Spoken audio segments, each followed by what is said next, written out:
వాడు వినడం మొదలెడతాడు. ముందు అవతల వాడిని వినేటట్టు చెయ్యాలి గురువు. ఇది మొదటి లక్షణం. అంతేకాని అవతలవాడు వినకుండా విముఖుడయ్యేటట్టు చేశాడు అనుకోండి, అసలు వాడు వినడు. తను ఏం ఉద్ధరిస్తాడు? తను అవతలవాడు వినేటట్టు చెయ్యాలి. కాబట్టి అవతలవాడి యందు ఏ గుణము తాను ప్రస్తావన చేస్తే వింటాడో అది ప్రస్తావన చేసి వినేటట్టు చేశాడు. ఎవరుంటారయా నీతో సమానమైన వాడు?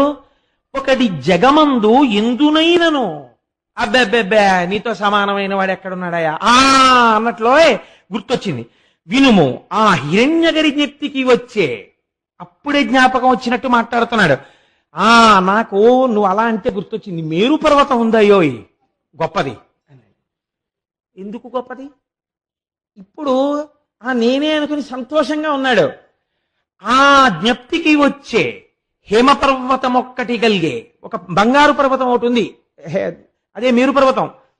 ఏమిటండి దాని గొప్ప అన్నట్టుగా వింటున్నవాడు ఏం చేస్తాడు? ఎందుకండి అని అడగనివ్వడు గురువు. అన్నాడు, భృకుటి ముడి వేశాడంతే వింధ్యపర్వతం.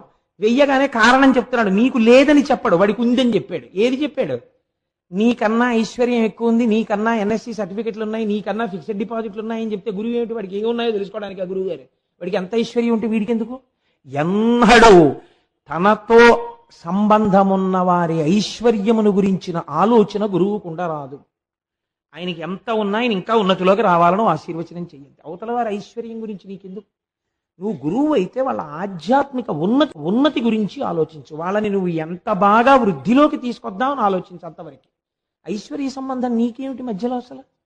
కాబట్టి ఇప్పుడు ఆయన అన్నాడు, నీకన్నా ఎందులో గొప్పదో తెలుసా మేరు పర్వతం?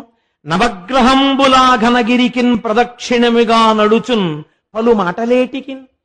నవగ్రహాలు ఆకాశంలో తిరుగుతున్నప్పుడు ప్రపంచంలో నవగ్రహాలకి అందరూ నమస్కారం చేస్తారు. అవే కదా సుఖ దుఃఖాలు నిర్ణయిస్తాయి. ఆ నవగ్రహాలు మేరు పర్వతం యొక్క శిఖరానికి ప్రదక్షిణంగా తిరుగుతుంటాయి.